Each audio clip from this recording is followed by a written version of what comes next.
O neurocientista, ele não vai chegar para você e falar assim, Rafael, comprovamos que quando você ora, Deus escuta e te responde.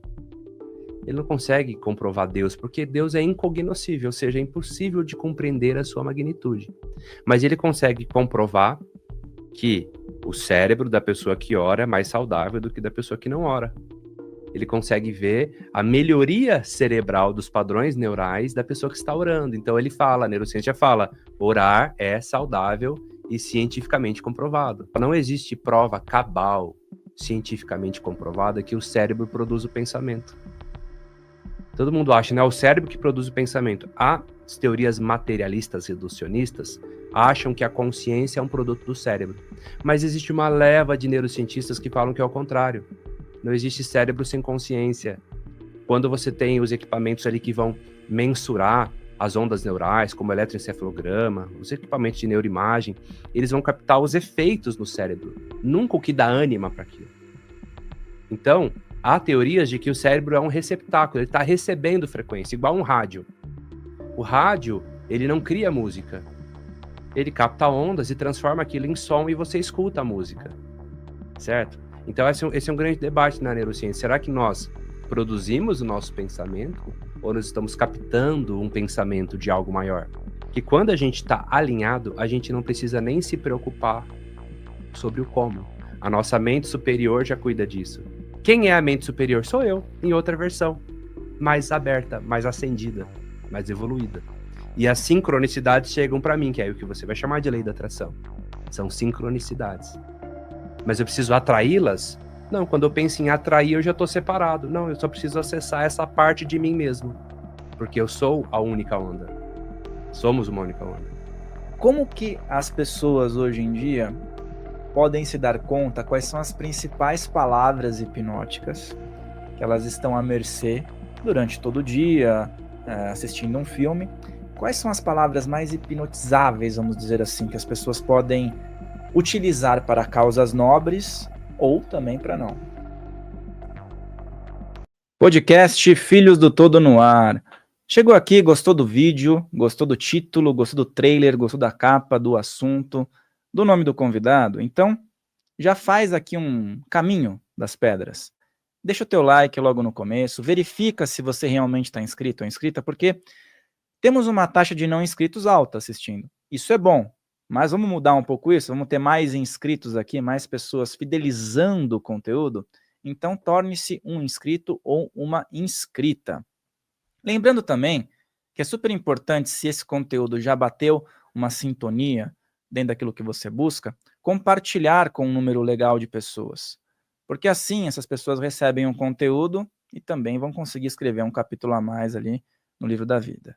Faça isso porque é super importante para o engajamento dos assuntos. E se você já é inscrito aqui, já participa de todas as lives, então é um motivo a mais aí para você estar junto, né? Trilhar junto esse caminho. E também eu quero agradecer a todas as pessoas que estão sempre aqui. O canal tem tido um crescimento bacana e é graças a você que se mantém aqui, que compartilha, que também acompanha os convidados que chegam aqui e trazem sempre aquilo que tem de melhor para contribuir com muitas trajetórias. Vamos falar hoje sobre o universo da hipnose, com muitas possibilidades, sobre a mente humana, neurociência, aspectos que também ligam à atratividade. Tem muitas ramificações que nós podemos falar em relação a esse assunto. E o convidado de hoje, já faz um tempo que eu estou tentando trazer, a gente estava em negociação e hoje deu certo. Nós vamos falar com Lucas Naves. Seja muito bem-vindo, meu amigo. Prazer estar aqui nesse programa maravilhoso, né, que fala de temas tão incríveis da mente humana, da espiritualidade. E estou aqui para somar e contribuir com essa galera incrível que está nos assistindo aí. Gratidão imensa, seja muito bem-vindo. E a gente pode começar, eu acredito que a maioria das pessoas tem uma certa confusão sobre a hipnose. Até mesmo um certo distanciamento, algo que também vai muito para o lado cinematográfico, né? Sim. Vamos falar um pouco sobre diferenças de hipnose clínica para hipnose de entretenimento. Muito bem. Bom, hoje eu penso que nós estamos num cenário um pouco melhor. Quando eu comecei a ministrar cursos, ainda era um tabu muito grande, né? Mas hoje, graças a essa divulgação massiva, mídia, rede social, cursos, formações, livros, a própria neurociência, que hoje embasa muito a hipnose, onde eu vou, falo de hipnose, sou muito respeitado, as pessoas já entendem que vai muito além do palco, do show, do circo, que é realmente uma ferramenta terapêutica, né? Então, a hipnose é um estado alterado de consciência, um estado diferenciado de consciência, onde você atinge ondas alfa, ondas teta, ondas delta, até mesmo gama, e o cérebro de verdade não sabe o que você vai fazer com aquele estado. Aquele estado pode ser utilizado para várias finalidades, pode ser utilizado com finalidades terapêuticas, mas também pode ser utilizado para finalidades de entretenimento. Então, quando se faz essa hipnose de entretenimento, nada mais é do que se apropriar de um estado natural do ser humano, que é o estado alterado de consciência, para criar sugestões. Essa sugestão pode ser uma sugestão terapêutica, no sentido de resolução de uma fobia, de um conflito, para a pessoa dormir melhor, para ela ter melhor qualidade de vida, mas também pode ser para ela se comportar como um animal, ela alucinar que viu uma coisa que não viu, como utilizado nos shows, né? Então, partindo do princípio que nós temos uma parte da mente que responde às sugestões sem questionar, o que metaforicamente é chamado de subconsciente, né? Então, as diferenças são essas. O estado hipnótico é o mesmo. E aí você falou traumas e fobias, né? Uhum. Muitas pessoas às vezes passam por isso, em situações que às vezes não conseguem explicar. E como diretamente a hipnose ela pode clarear um caminho e possa ser eficaz para essas pessoas que estão sofrendo, né, com esses tipos de questões, né? Olha que interessante, os traumas, eles fazem parte do processo de construção da personalidade, formação da psique humana. E todos nós fomos traumatizados em algum nível, e isso fez parte da nossa formação, né? Eu digo que, por exemplo, a criança, ela precisa ter algum nível de frustração, né? Uma pessoa sem traumas não existe. O problema é aquele trauma que ele foi muito severo, ele não foi resolvido, e ele foi recalcado. Muitas vezes o trauma, quando é muito profundo, o cérebro tem um mecanismo de defesa, e ele armazena essa memória. Então tem pessoas que foram abusadas, não sabem que foram, tem pessoas que foram espancadas, que foram negligenciadas e talvez saibam, mas muitas não sabem. Frequentemente eu descubro em cursos, em atendimentos, alunos, pacientes que foram abusados sexualmente e não sabiam, e descobrem, né?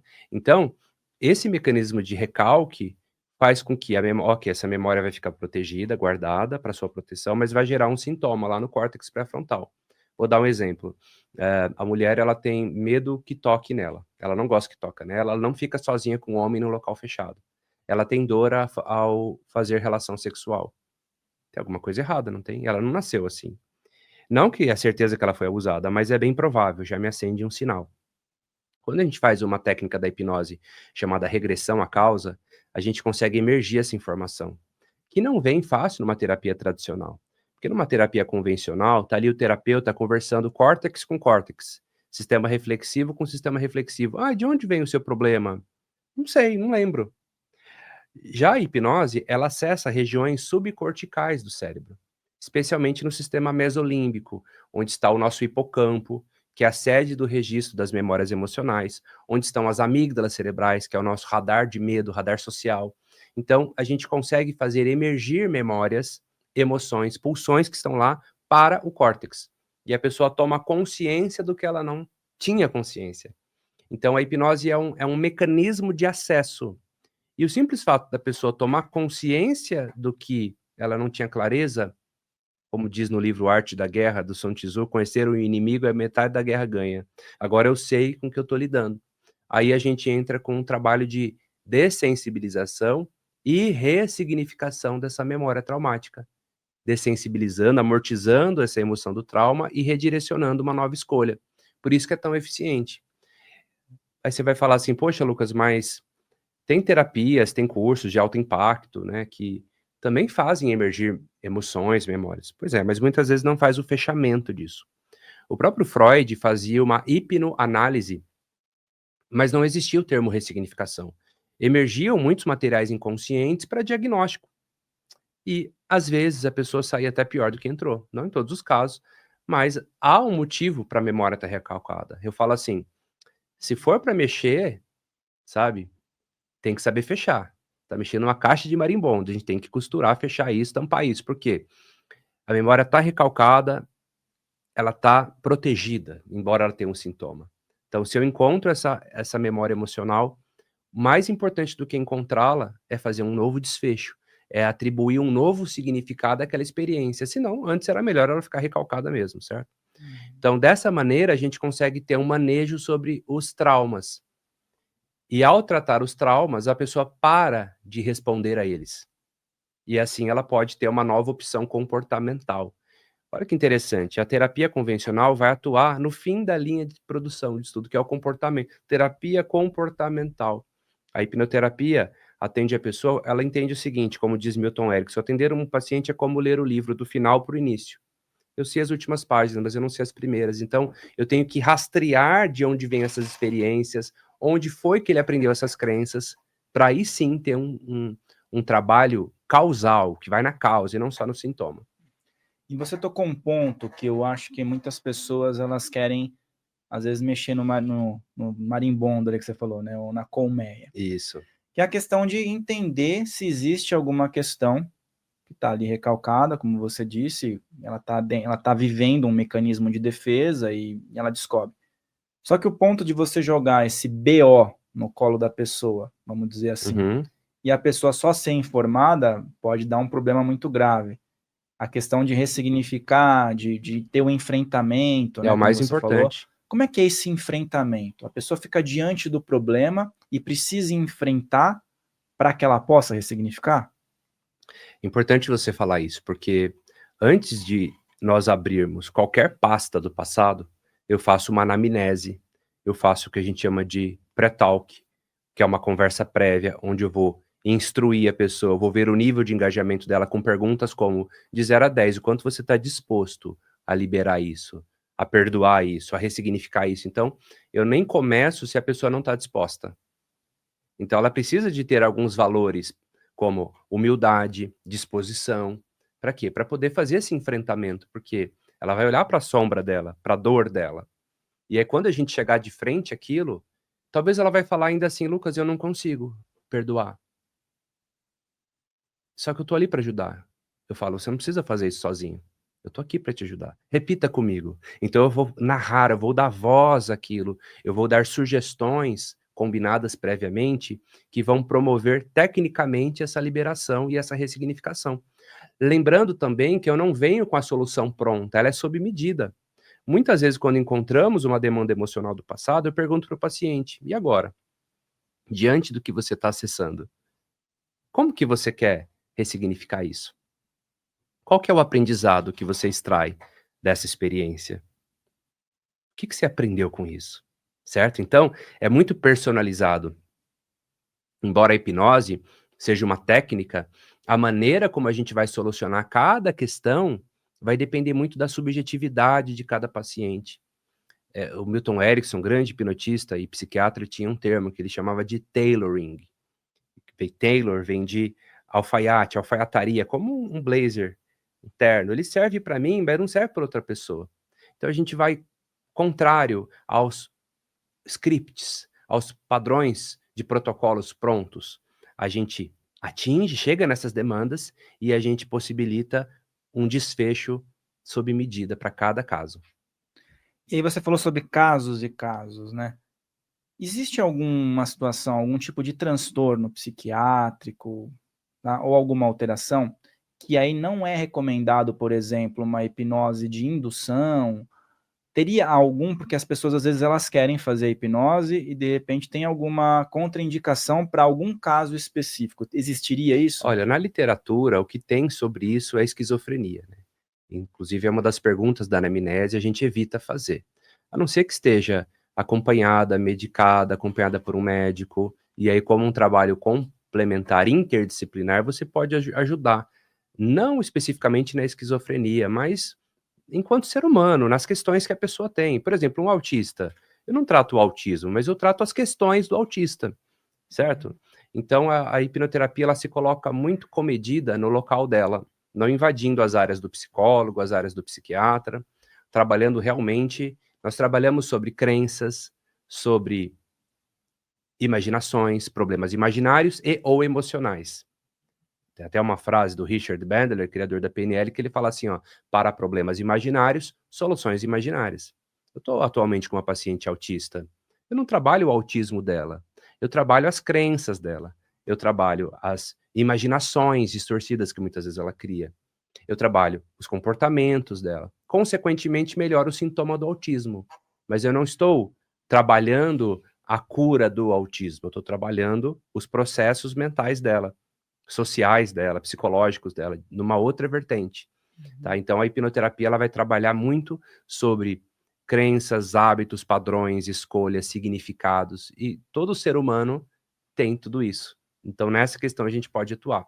Mas a esquizofrenia a gente evita por históricos de surto, por exemplo. Lá desde a época de Jean-Martin Charcot, talvez foi o grande primeiro professor de hipnose, foi professor de Freud, de hipnose, inclusive, já alertava sobre isso.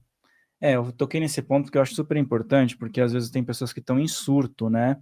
Sabem que estão em surto e procuram, né? Sim. E aí, de repente, algum profissional ou outro profissional está ouvindo, recentemente formado, e é bom para alertar, né? Não, precisa ser assistida por um médico, precisa estar medicada, muitas vezes, na maioria dos casos, e aí a gente faz um trabalho complementar, nesse caso específico.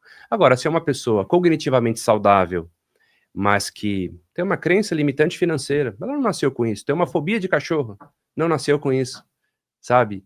Desenvolveu uma insônia por conta de um trauma emocional, não nasceu com isso. Tudo aquilo que a pessoa não nasceu com aquela condição, mas ela desenvolveu a partir de um trauma, ou de um aprendizado, ou de um mau hábito, a gente pode trabalhar. E você disse sobre questões relacionadas à PNL, né? Hoje a gente vê que tem muito material sobre PNL, e a gente vê que tem um estreitamento dentro dos tratamentos de hipnose, e alguns adotam em conjunto, fazem um plus aí com a PNL. E a gente ainda ouve falar sobre pseudociência. Dentro da psicanálise, ainda se chama de pseudociência, mas dentro da hipnose já existem ensaios, como você falou, a neurociência e tudo mais.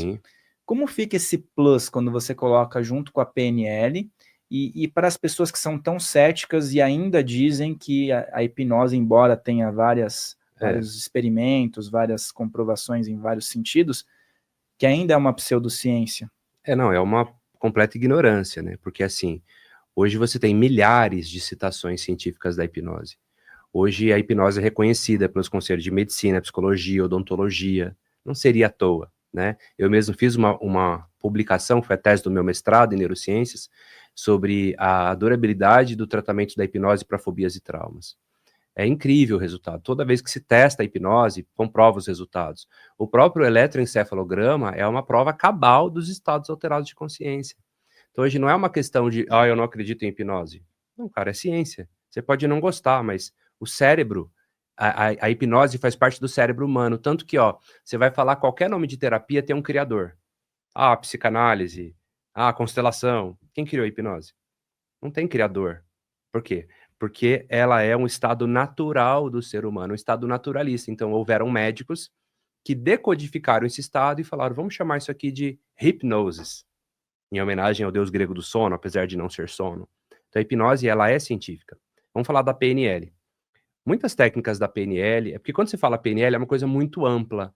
PNL, você tem capacidade de fazer perguntas, de criar sugestões, de vendas, negociação, oratória, terapia, você usa para tanta coisa. E a PNL é comunicação. Então, assim, qual a prova científica da comunicação? Então, é um pouco complicado você colocar a PNL num sistema cartesiano, porque ela é sobre a subjetividade humana. Ela estuda o subjetivo, ela estuda a comunicação interpessoal e intrapessoal. Mas, mesmo assim, existem vários estudos comprovando aplicações da programação neurolinguística. Alguma parte da PNL é ciência, outra parte é lúdica, é metáfora. Então, assim, a gente tem ferramentas que usam metáforas, ferramentas que usam técnicas lúdicas. Isso não tem como você colocar num parâmetro científico, né? Mas, sendo a PNL uma hipnose avançada, os estudos onde são comprovados a hipnose, está usando a PNL o tempo todo. Então a PNL é como a ferramenta por detrás disso. Quando se fala que ela é uma pseudociência, é uma grande ignorância.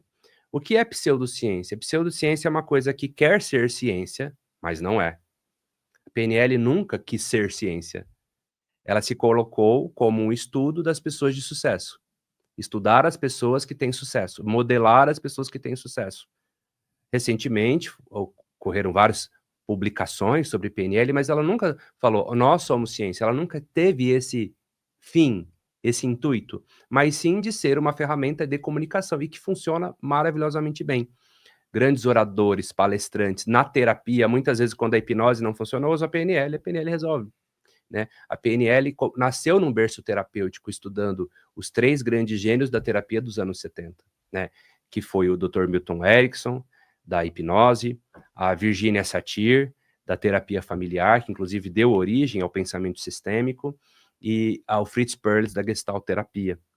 Então, eu fui um dos precursores no Brasil a misturar a hipnose com PNL em 2015, 2014, quando os professores de hipnose não viam com bons olhos a PNL. E hoje todo mundo ensina hipnose com PNL, porque ela potencializa muito.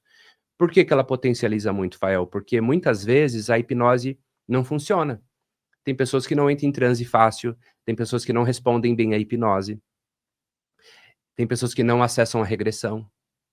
Então, se você fica preso só a isso, você fica limitado.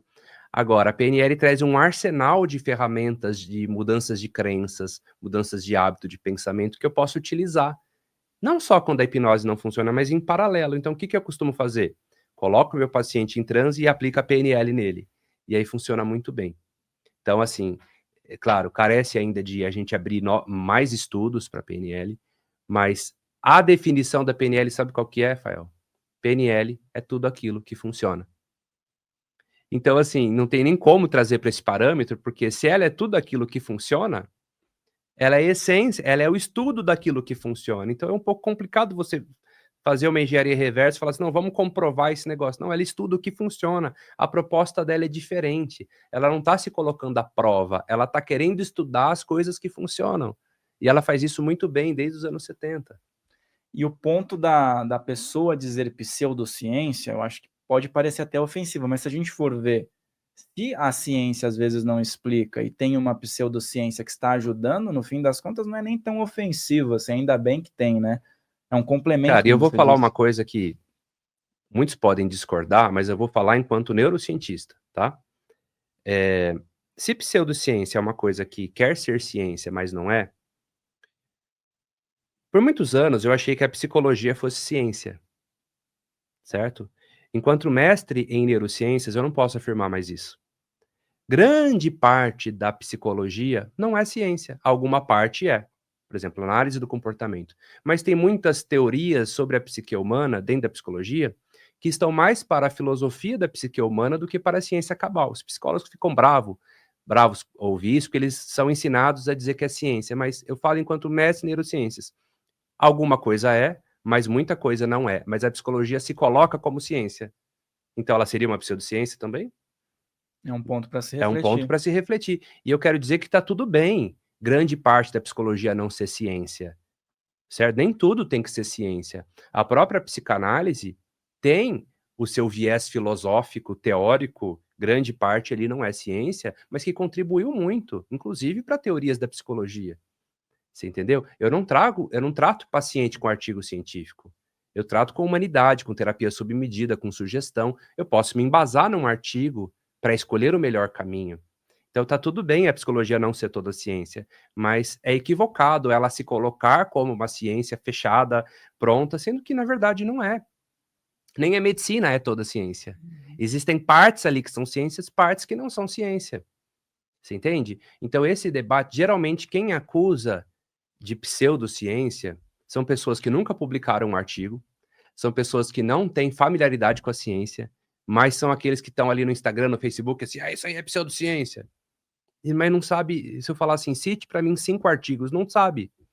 Então, deixa ciência para os cientistas. E eu falo aqui com humildade, mas hoje, enquanto neurocientista, enquanto autor de 6 livros, enquanto pós-graduado e mestre em neurociência, eu falo com precisão sobre a neurociência, certo? Então, assim, a gente tem que parar com esse debate, porque evidência é uma coisa, prova é outra, né? Existe uma frase, um grande neurocientista que fala assim, ó, ausência de evidência não é evidência de ausência. Não é porque uma coisa não tem evidência que ela não seja verdade. Muitas coisas no passado não eram comprovadas e hoje são, certo? Se eu te falar assim, ó, Fael, prova para mim que nós estamos em uma simulação. Você vai falar assim, nossa, Lucas, eu não consigo comprovar isso, né? Prova para mim que Deus existe. Putz, cara, eu não consigo comprovar isso, eu sinto isso. Ok, então prova que nós não estamos em uma simulação. Também não dá. Prova para mim que Deus não existe. Também não sei comprovar isso. Você entende? Então, a ciência, ela não é a verdade. A ciência é um parâmetro, é uma evidência. Se você for para a área da nutrição, então, Fael, você vai ver artigo para todo lado. O pessoal que é da carnívora vai defender, o pessoal que é da vegana vai defender, e ambos têm artigos. Aí você tem que ir para um negócio na neurociência chamado meta-análise. A meta-análise vai conflitar todos os artigos, vai pegar o viés, vai pegar duplo cego, randomizado, e vai pegar o que sobra disso tudo. E aí você vai ver que há muita contradição no que é tido como verdade. Muito artigo foi financiado, aliás, a maioria. Quem está por detrás daquilo? Quem que tem interesse por detrás daquilo? A indústria farmacêutica ela é capaz de lançar 10 projetos de artigos para lançar um medicamento. 9 falham, um dá certo. Ela levanta aquele e fala aqui, ó, é comprovado cientificamente. Ou artigo para denigrir alguém, para falar que tal método não funciona, ou para levantar a sua bandeira. Então, desconfie, vocês estão nos ouvindo aí, fala enquanto neurocientista, desconfie até mesmo dos artigos, vai a fundo, porque tem muito artigo enviesado, muito artigo com interesses políticos, econômicos, da indústria por detrás. Temos que ter cuidado. E até o metafísico mesmo, né? Porque quando chega num momento de não explicação, que nem a gente tem muitos livros aqui, muitos estudos sobre essa questão do metafísico, até a própria projeção astral, que já houve tentativas de ter experimentos, mas a maioria das tentativas de experimentos foi para tentar provar que não existia. Então tinha uma carga ali em cima, uma má vontade. E eu acredito que isso também venha a ocorrer em outras áreas. O fato é, as pessoas hoje estão à mercê de hipnose como uma ferramenta neutra, vamos dizer. O condutor, digamos assim, o cara que está com a varinha mágica na mão, falando metaforicamente, ele pode conduzir isso para uma questão ética ou para uma questão não ética. E o teu trabalho ele tem uma credibilidade bem alta, só que nós vemos que diversas pessoas hoje estudam e aplicam isso para um certo controle.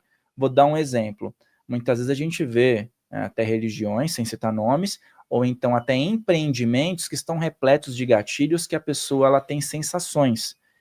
Então, como que a gente trabalha? Eu acho que isso é um ponto legal, que eu vi até discussões sobre isso na internet, a questão do livre-arbítrio da pessoa.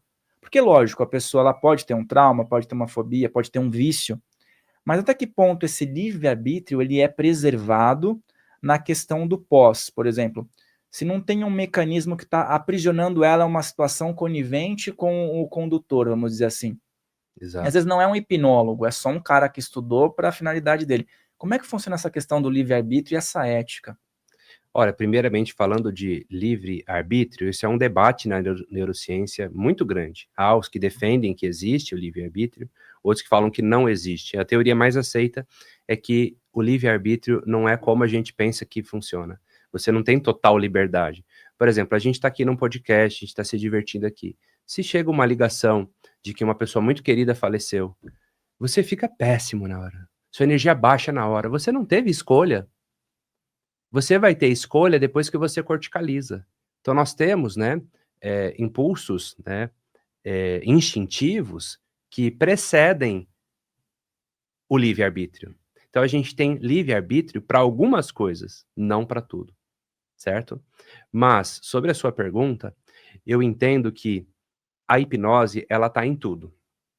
Como diz um grande professor que eu tive, o James Tripp, um britânico, nós vivemos em hipnose, a gente só troca de transe, certo? A gente está sempre hipnotizado por alguma coisa. Aí, de vez em quando, a gente troca o transe, tá? É obcecado por uma pessoa, por um problema, por um sonho, não é mesmo? Então, existem líderes religiosos que usam a hipnose de má fé, mas tem aqueles que usam a hipnose e não sabem que estão fazendo hipnose, porque aprendeu com outro, que aprendeu com outro, que aprendeu com outro, e ele acha que aquilo é o Espírito Santo que está falando com ele. Você entendeu? Então, a gente tem que ter discernimento nisso. Mais profundo do que a hipnose é a linguagem hipnótica. Então, você vê um líder religioso, um político, um vendedor, dependendo da capacidade linguística dele, da persuasão dele, ele nem precisa te hipnotizar. Ele consegue te conduzir, ele consegue te manipular. E aí a linha fina que divide manipulação de persuasão, certo? Tudo bem um vendedor usar gatilhos, técnicas para tentar o convencimento, desde que o que ele esteja falando exista verdade. Então, acho que o grande termômetro para isso, Fael, é o sentir. Se você está num ambiente religioso que você sente cheiro de manipulação, sai fora. Sentiu desconforto, sentiu obrigado, coagido, sai fora. Um vendedor que está supostamente ludibriando, sai fora, sabe? Busca o seu sentir. O que eu falo, a verdade vende também. Você não precisa mentir para vender, para convencer. Basta falar a verdade com lealdade e você convence as pessoas também. Isso é uma ilusão do ser humano achar que ele precisa de manipular, de persuadir, de mentir para conseguir ter alguma vantagem, certo? Eu já trabalhei com muitos marqueteiros, com agências, e uma coisa que sempre me incomodou era assim, o marqueteiro falava assim, ó, agora você vai falar assim, Lucas, você vai falar que são as últimas vagas e que isso e aquilo. Não, não falo. Quando eu falo que são as últimas vagas, são as últimas vagas. Se não são as últimas vagas, eu não vou falar, eles ficavam puto comigo, né? Então, eu vou falar assim, ó, estão abertas as vagas, estamos no primeiro lote. Porque eu me sentiria muito mal de falar uma inverdade só para ser um gatilho de venda, sabe? Então, o que eu entendo? Não tem problema eu despertar um gatilho de urgência. Olha, essa promoção é só para hoje, tá? Porque senão a pessoa não toma uma posição. Olha, tá de promoção de tanto por tanto, tá? Vamos lá, pessoal, vamos fazer. Mas eu tô congruente, eu tô falando um produto que eu acredito, que eu sinto verdade, que eu sei que vai ser bom para a pessoa. Agora, quando surge a oportunidade de usar algo que eu não vou dormir tranquilo com aquilo, eu prefiro não fazer. E eu prefiro não estar em ambientes onde eu sinto que isso não se sustenta. Você pode ver que a mentira, ela não se sustenta. Uma pessoa, ela pode enganar por um tempo, mas ela não engana por décadas, certo? Ela não engana por anos. Então, talvez você está num ambiente que você começa a perceber que não está legal, sai fora, você tem essa decisão. Importantíssimo, porque você falou sobre níveis de transe. Existem pessoas que podem também estar em algum nível de transe por maior número de tempo, né? Por anos, vamos dizer assim. Pessoas que estão fazendo parte de seitas ficam muitas vezes por anos ali. E às vezes a pessoa está num transe momentâneo. Por exemplo, quando você assiste um filme, você está sendo hipnotizado, né? Exato. Quando você está apaixonado, é um tipo de hipnose também, neuroquimicamente, né? Você tem ali uma liberação de tantos neurotransmissores do prazer, é uma química que embriaga a pessoa, né? O filme é feito para gerar essa hipnose. Toda vez que a gente fecha o foco para alguma coisa, entra naquela realidade, se emociona, se associa, hipnose está acontecendo ali. Quantas vezes dirigindo o carro? Tá dirigindo o carro e você tá viajando na maionese. Às vezes você era para ir para um lugar, você vai para o outro, porque você não raciocinou o caminho, você foi, sei lá, foi para o trabalho no domingo, certo?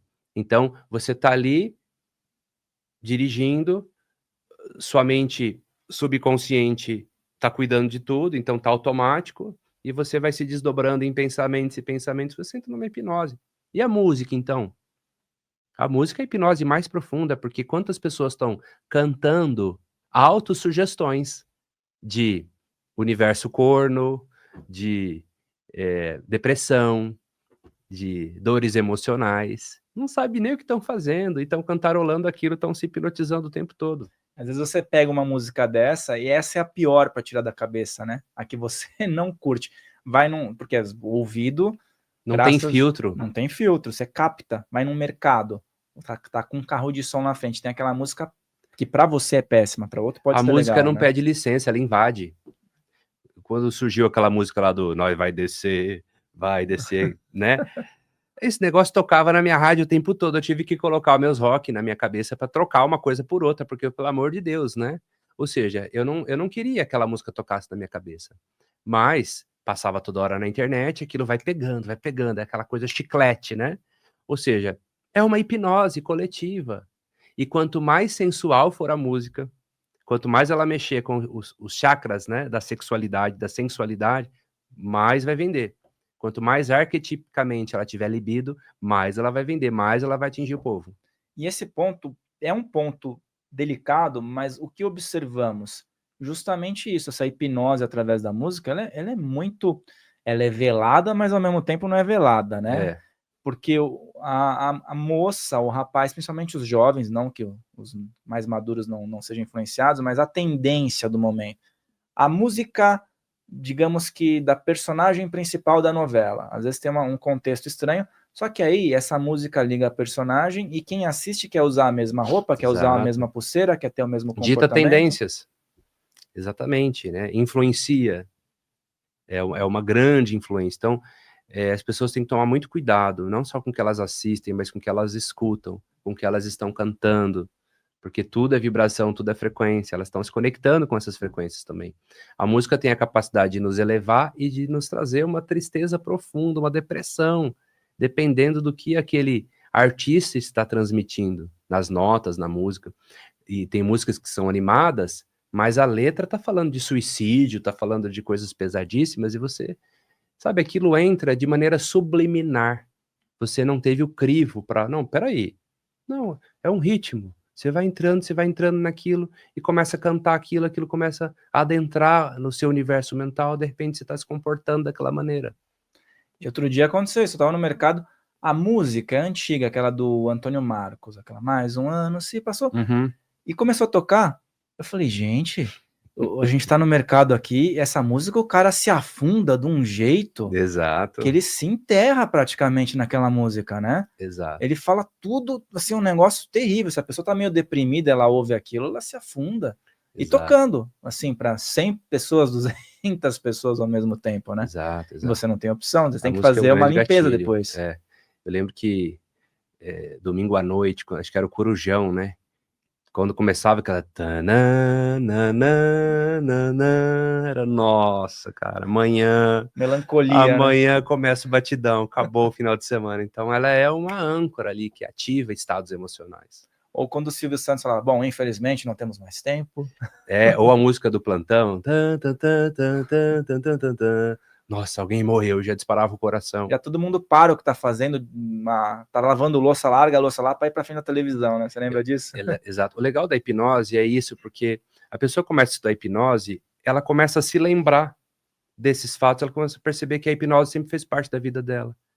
Quebra o distanciamento. Nossa, então a hipnose é uma coisa natural, que está no dia a dia, está nas religiões, está na política, está na venda, está no relacionamento amoroso, está no filme. Então, quando ela começa a se lembrar e quebrar esses padrões, ela começa a entender que é um mecanismo natural da mente humana e que pode ser, se bem utilizado, para o bem, né? Para você ter maior gestão emocional, melhores pensamentos, melhores escolhas, esse é o objetivo. E aí o fato da religião, vamos falar espiritualidade. Eu vejo hoje que tem muitas religiões, muitos segmentos que são contra a hipnose, dizem que não existe e tal, que sempre tem que ter um poder maior, mas também, eles usam. Mas eles usam. Mas vejo muitos religiosos buscando e às vezes quando a gente olha, tem vários elementos ali, né? Muito. O tal do gatilho, do atalho mental, né? Uhum. Nossa, mas não é hipnose, mas tá muito parecido muito isso, parecido, né? Como é que funciona essa relação da hipnose com religiões e a espiritualidade? Olha, interessante, né? Eu procuro não ser um cara radical. Eu convivi com professores de hipnose extremamente radicais, né? Tudo é hipnose, né? Tudo que parece espiritual é hipnose. Não, não é assim. Existe espiritualidade, existe o mundo espiritual, existem curas, existem milagres, existe a fé. Mas a linha que divide fenômenos mentais do fenômenos espirituais é muito fina. Padre Quevedo foi um grande desmistificador disso, inclusive, né? De pessoas que diziam, que faziam, que aconteciam, e que na verdade era um fenômeno da mente humana. Mas assim, só quem sente a espiritualidade sabe que ela existe, que é real, não é mesmo? Mas o materialista sempre vai encontrar uma forma de comprovar, não, mas isso é por conta disso, daquilo. O esotérico sempre vai buscar uma forma de falar, olha, eu vi no celular 1111, é um sinal do universo. Ele sempre vai buscar elementos para justificar aquilo que é a crença dele, certo? Então, não tem como tirar a hipnose das religiões. Não vou falar é errado ter hipnose na religião, porque faz parte do processo ritualístico. Tudo aquilo que tem ritualística, tudo aquilo que tem fechar os olhos e se conectar com algo maior, passa por um estado alterado de consciência. Olha só um médium. Um médium tem toda a sintomatologia do transe. Movimento REM, que é o Rapid Eye Movement das pálpebras, mãos geladas e úmidas, relaxamento do pescoço. Vários sintomas de hipnose acontecendo ali. Não significa que ele não esteja falando com o espírito. Não estou entrando nesse mérito, mas ele passa por um processo hipnótico, certo? Então faz parte. O problema é usar disso, assim, eu vou usar disso para manipular as pessoas, para conseguir o dinheiro delas, para conseguir mais ofertas. Isso é criminoso, não é mesmo? Mas a hipnose faz parte do surgimento e desenvolvimento das religiões e vai continuar fazendo parte, tá? Mas aí vem o grande ponto. Religiosidade é uma coisa e espiritualidade é outra. Certo? A religiosidade é igual ao sistema de crenças. Espiritualidade é a sua conexão com a tua fé, com o teu Deus interior, com o que você chama e sente de espiritualidade. Tem pessoas altamente religiosas que têm baixa espiritualidade. Tem pessoas que são ateias e que são espirituosas. Não é mesmo? Então, não é uma coisa literalmente proporcional. Mas também tem religiosos espiritualistas, espirituais? Tem. Também tem ateus céticos, sem espiritualidade? Tem também. Então, vejo que assim, ó, como saber se uma pessoa é mais espiritualizada ou menos? Não é pelo que ela sabe ou pelo que ela acredita. Não é sobre isso. É sobre quem ela é, o que ela faz. Vou dar um exemplo. A pessoa tem muita raiva no coração, rancor, mágoa, dificuldade de perdoar, egoísmo, individualismo, baixa espiritualidade. Uma pessoa que perdoa com facilidade, que tem um senso de humanidade, que ama a natureza, ama os animais, ama o ser humano, busca evolução, é humilde de coração, alta espiritualidade. Independe de onde essa pessoa atua. Se ela tem uma vida religiosa, disciplinada, se ela vai em igreja ou se ela não vai. Uma coisa que sempre me incomodou muito nos religiosos é a impressão de que ele está mais perto de Deus do que você. Não, eu vou te apresentar a Deus, porque Jesus vai habitar o seu coração, como se ele fosse um íntimo de Deus. Eu falo, cara, ele está comigo já. Não, mas você não tem vindo na igreja. Mas eu não preciso estar na igreja para me conectar. Certo? O reino dos céus está dentro de vós. Ou seja, não é um local, é um estado de consciência. Pode encontrar na igreja? Pode, mas eu posso encontrar fora da igreja, na natureza, com minha família, com meus filhos, com minha esposa. Certo? Então, estou provocando aqui para quebrar crenças de verdade e para separar as coisas. Separar. Agora, quando a gente unifica conhecimento da mente, conhecimento de espiritualidade, elas podem andar lado a lado. Elas podem andar lado a lado. Porque olha que legal. Embora a programação neurolinguística não fala de espiritualidade, eu uso o PNL o tempo todo para me conectar com o que eu chamo de espiritualidade. Através dos meus sentidos. Através das minhas palavras faladas. Através das minhas orações. Através da minha forma de captar o campo, da minha acuidade sensorial. Certo? Então você vai se conectar como? Como entidade espiritual. Através do quê? Do seu sentir. Através do quê? Das suas palavras. Através do quê? Dos seus ouvidos. Através do quê? Da sua sensação. Você vai usar a PNL de uma forma ou de outra para se conectar com isso.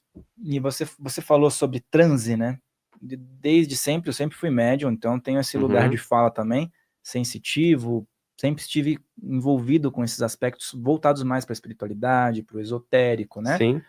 E por esse motivo eu fui estudar também a hipnose, fui estudar psicanálise, fui estudar a PNL, por quê? Porque eu falei, eu preciso também entender sobre esses outros aspectos. E o que você falou é super interessante, porque é complementar.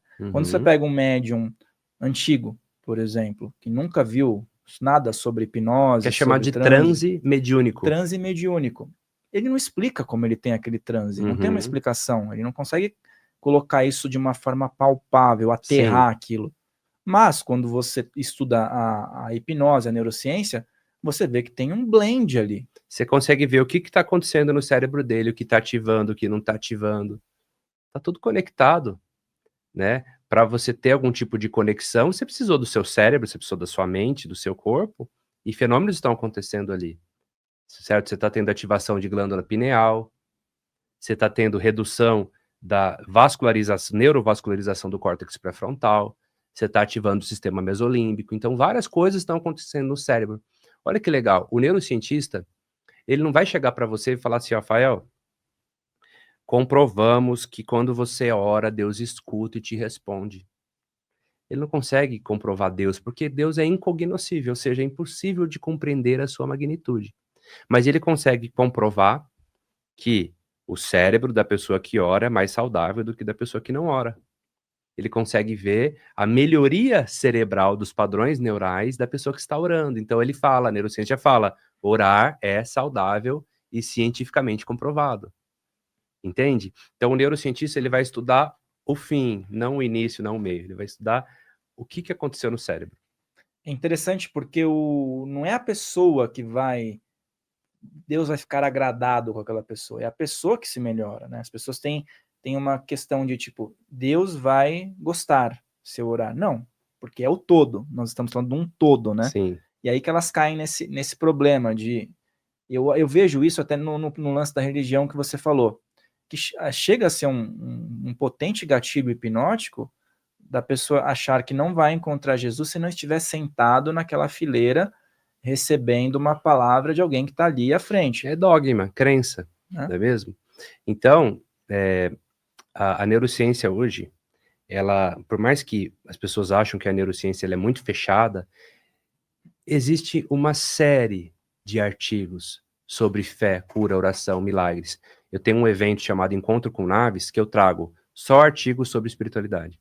A neurociência tem olhado para isso, mas claro, ela não pode fazer afirmações, ela não vai chamar de Deus, ela vai chamar assim, olha, descobriu o vácuo quântico, o negócio que tem em todos os lugares, né?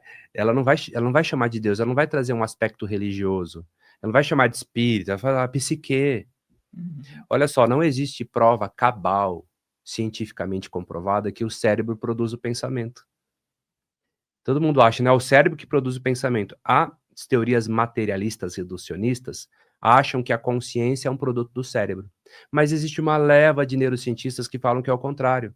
Não existe cérebro sem consciência. Quando você tem os equipamentos ali que vão mensurar as ondas neurais, como o eletroencefalograma, os equipamentos de neuroimagem, eles vão captar os efeitos no cérebro, nunca o que dá ânima para aquilo. Então, há teorias de que o cérebro é um receptáculo, ele está recebendo frequência, igual um rádio. O rádio, ele não cria música.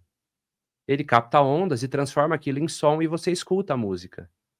Certo? Então, esse é um grande debate na neurociência. Será que nós produzimos o nosso pensamento ou nós estamos captando um pensamento de algo maior que está sendo transmitido para nós? Certo? E de verdade, você pode pesquisar, pode jogar aí no chat GPT. Existem provas cabais de que o cérebro produz o pensamento? Não, não existe. Existem evidências, mas não existem provas.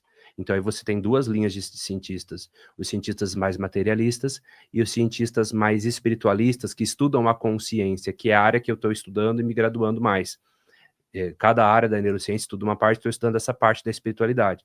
Então você tem Amit Goswami, você tem Bruce Lipton, você tem Greg Braden, você tem Rupert Sheldrake.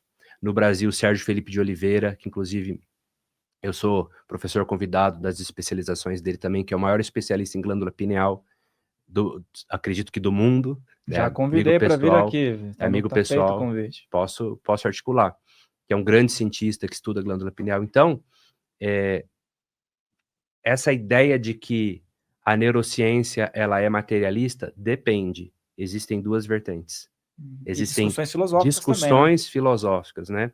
Que você vai para a parte ontológica, né? Na ontologia, que é a parte da filosofia que estuda a natureza do ser. né? Então, existem debates filosóficos sobre o que é a consciência, né? O nosso cérebro é consciência ou ele é um produto da consciência?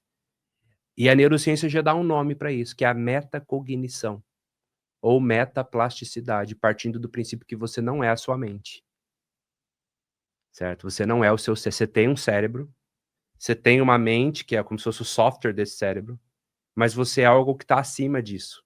Você é um ser que dá ânima a tudo isso. Você é um ser que é o observador que mora dentro de ti. E a meta, tudo que é meta está acima, é uma meta-consciência. Por exemplo, a música lá que não saía da nossa cabeça. Aquela música, uma parte minha percebeu outra parte.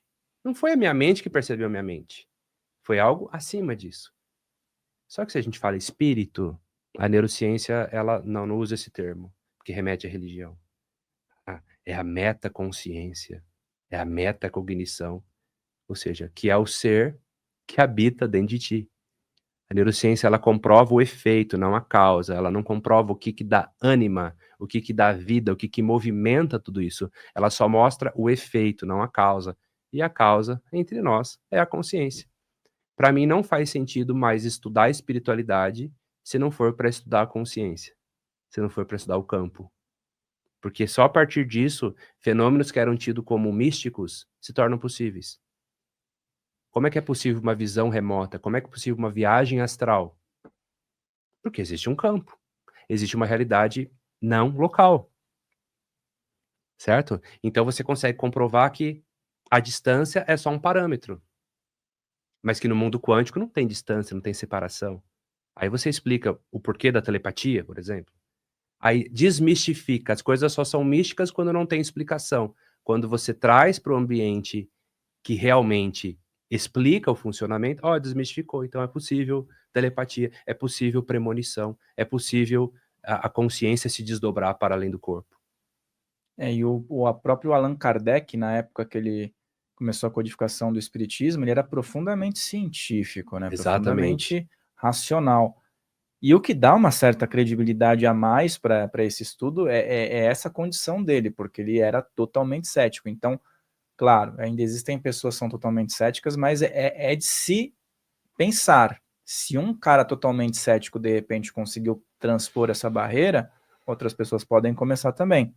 E ainda falando nessa questão desse universo de espiritualidade, você tocou no ponto de regressão. Uhum. E eu vejo hoje muitas pessoas buscando a regressão não para resolver questões de uma vida atual, mas elas querem fazer uma ponte, por exemplo, de regressão de vidas passadas. Eu gostaria que você falasse um pouco sobre essa abordagem, sobre esse método, os principais riscos, as recomendações, para que uma pessoa que tem interesse possa abrir um pouco a mente em relação a isso. Bom, sempre que a gente fala de vida passada, é polêmico, é teórico, porque bate nas crenças religiosas de cada um, certo? Eu mudei a minha concepção sobre isso, eu vou trazer a minha opinião, não com o objetivo de quebrar a crença das pessoas, mas de convidar a um novo pensamento. Quando você estuda física quântica profundamente, e Bashar fala muito sobre isso também, tudo acontece no aqui e no agora. Então não é que tem um passado. Quando eu penso em vida passada, eu já estou pensando em linearidade do tempo. Existem várias versões do presente. São várias realidades paralelas e todas acontecem no aqui e no agora. Então não é que não existe uma vida passada. É que, na verdade, tudo está acontecendo ao mesmo tempo. Quando eu faço uma regressão, não importa se é para a infância ou para o que você chama de vida passada, eu não estou indo ao passado, eu estou acessando uma interpretação disso que está acontecendo onde? No agora. Mas, por o exercício ser extremamente metafórico e lúdico, você tem a impressão de que você regrediu ao passado e aquilo se torna tão real como você está aqui comigo me ouvindo, certo? Então, quando eu faço uma regressão, eu não faço uma regressão para ver, vamos abrir aqui o que aconteceu lá atrás, numa suposta vida. Eu não faço isso porque a gente pode abrir muitas pastas catárticas ou que a gente não tem autorização para isso. Eu sempre busco a causa emocional do que a pessoa chama de problema ou de sintoma. 90% dos casos vai na infância, volta na infância. Mas já tive pessoas de fazer regressão e falar assim, onde você tá? A pessoa fala, Itália, 1437. E aí, você vai fazer o quê? Não, a gente vai lidar com aquilo. Ah, isso existiu ou não? Não sei. Isso é metáfora ou realidade? Não sei. Mas eu vou tratar o que ela achou. E o melhor vai resolver. Ela vai voltar ressignificada. Então, respeito muito os hipnoterapeutas que trabalham com terapia de vidas passadas. Mas eu mudaria o nome. Eu chamaria de terapias de vidas paralelas. Na PNL, a gente usa a linha do tempo, que vem da terapia da linha do tempo, de Ted James, que foi um dos alunos dos criadores da PNL, onde nessa linha do tempo a gente pode acessar memórias passadas ou criar projeções de futuro. E a gente pode abrir bifurcações nessa linha. A pessoa fala assim, putz, será que eu continuo casado ou não?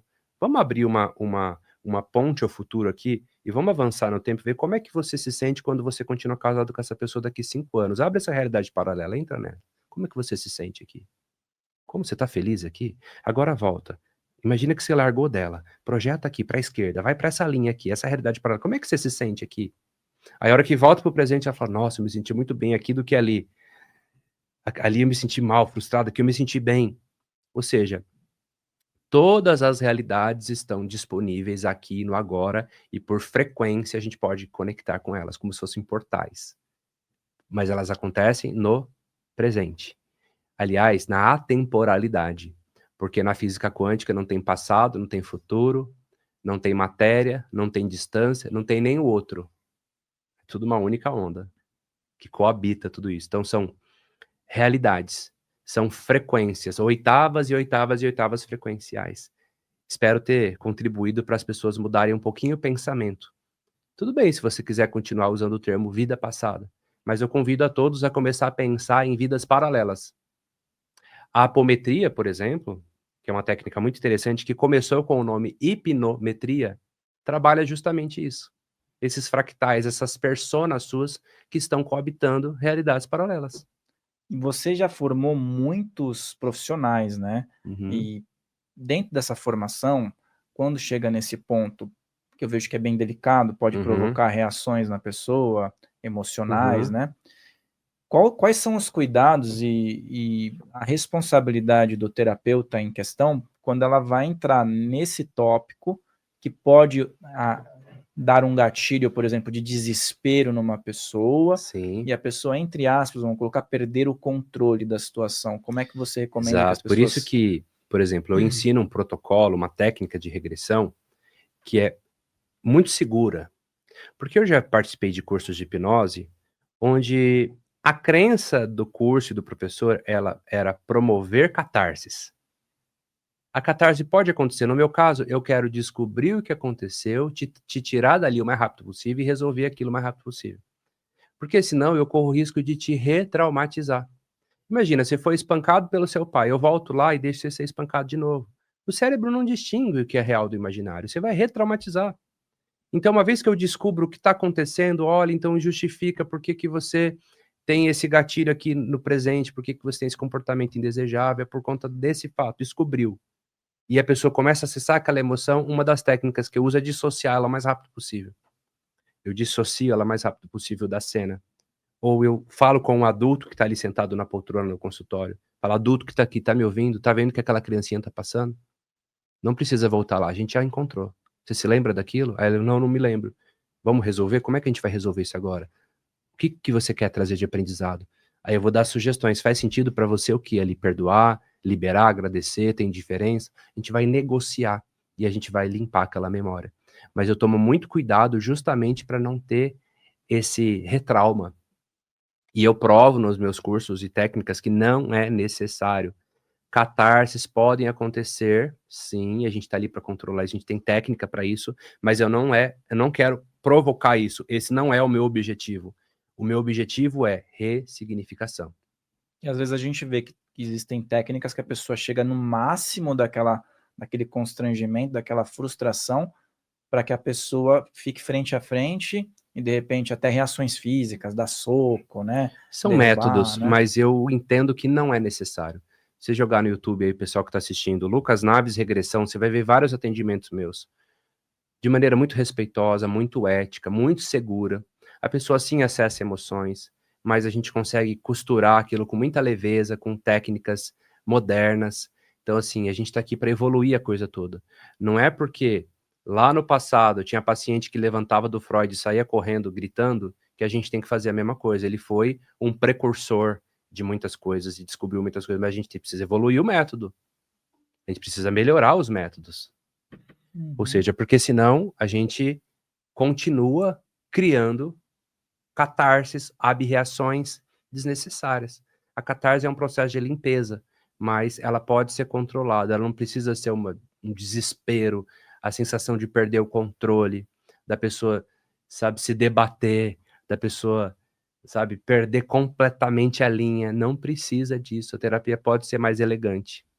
Até tem uma frase do Hélio Couto, se não me engano, que ele fala assim, que a cada enterro de um cientista renomado, a ciência sobe um degrau, porque as pessoas que aprenderam com ele... Se renova de século em século, né? E é o que a gente vê com Freud, depois teve vários progressos pós-Freud. A gente fala que a hipnose não tem nada a ver, a hipnose que a gente faz hoje não tem nada a ver com a hipnose de Freud. É quase que avessa. É uma hipnoterapia muito moderna, que anda lado a lado com a neurociência, com a neurolinguística. Mas eu respeito muito, ele foi um descobridor de muita coisa. Não foi o descobridor da hipnose, mas, como sendo o terapeuta mais famoso de todos os tempos, ele teve uma influência. Depois ele aboliu, ele não usou mais, né? Então, isso é muito complexo.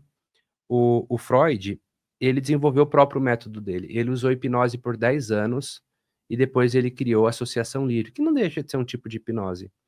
E não é que ele aboliu, ele tinha algumas crenças sobre hipnose, que a hipnose podia implantar memórias falsas, algumas coisas.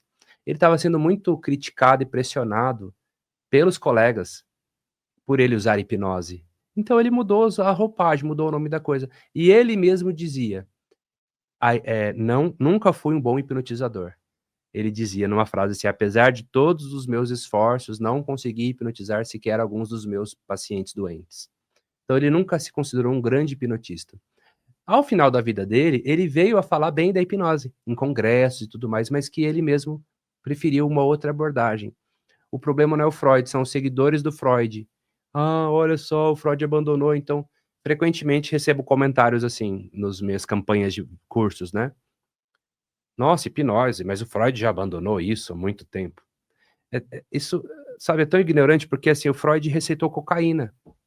Esse ponto Então, assim, a resolução para tudo, né? Então vamos usar cocaína, certo? Não faz sentido. É a mesma coisa que eu falar assim, vamos supor que Leonardo da Vinci não gostava de maçãs. Olha, não coma maçãs, porque Leonardo da Vinci não gostava de maçãs. Ainda que Freud não gostasse de hipnose, a gente não segue a hipnose dele. A gente segue a hipnose de Milton Erickson, de Dave Elman, que esses sim foram grandes expoentes e que criaram literatura sobre hipnose, trabalho sobre hipnose. Freud criou trabalho sério sobre psicanálise, e a hipnose foi um pontapé inicial para ele desenvolver o que se chama psicanálise. Mas isso ficou meio que queimado na história, como assim, a pessoa está numa faculdade de psicologia, eu mesmo que fiz psicanálise, a hora que tocava no assunto da hipnose era quase um herege. Não fale de hipnose. Freud já fechou esse capítulo, tipo, ou seja, não vamos falar sobre isso. E aí não se dá a oportunidade nem de conhecer. Então, olha só, o Conselho de Psicologia recomenda e reconhece a hipnose, permite que o psicólogo utilize, mas não ensina na faculdade. E geralmente, quando fala mal. Aí esses profissionais têm que aprender hipnose fora da universidade, né? Então, há muita contradição, há muita polêmica nisso. É complicado falar mal da hipnose, porque a hipnose, ela é mãe da maioria de todas essas terapias. Nem psicologia existiria.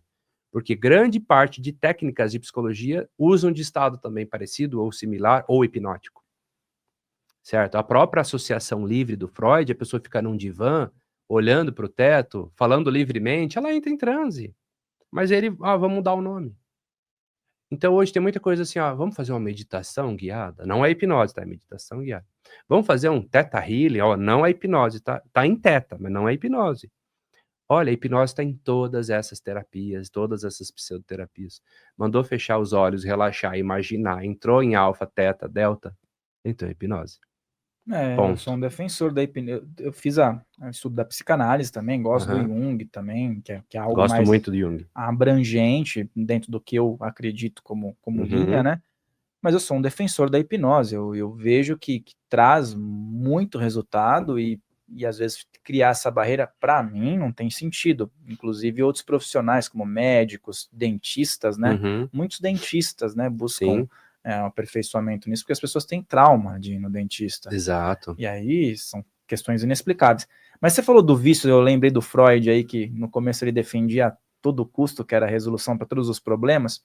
Dentro dos desafios de um terapeuta, de um hipnólogo, quais são os maiores desafios no quesito vício?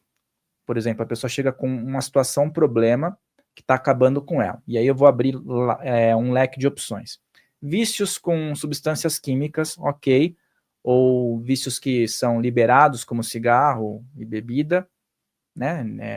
É legal no país você comprar um cigarro e você comprar uma bebida, mas a bebida já não é permitida no volante e agravante em algumas situações. Mas o cigarro, eu acredito que eu vejo muita gente com problema com o cigarro porque a pessoa não tem freios, né? Ela pode comprar onde ela quiser. E hoje a gente vê, tem uma situação bem aberta relacionada a jogos. Então este universo dos vícios que as pessoas às vezes só associam com o vício em drogas, ele é muito amplo. O que é mais desafiador para um terapeuta manter aquela pessoa em um estado centralizado para que ela não caia de novo no vício? Ótimo. Bom, o vício é uma coisa que é mais complexa, principalmente porque um vício químico é químico do cérebro, ou seja, então por mais que eu vou atuar sobre as crenças, a imaginação, o pensamento, ele já está todo impregnado do vício, da reação química ali, então geralmente precisa de um trabalho interdisciplinar, né?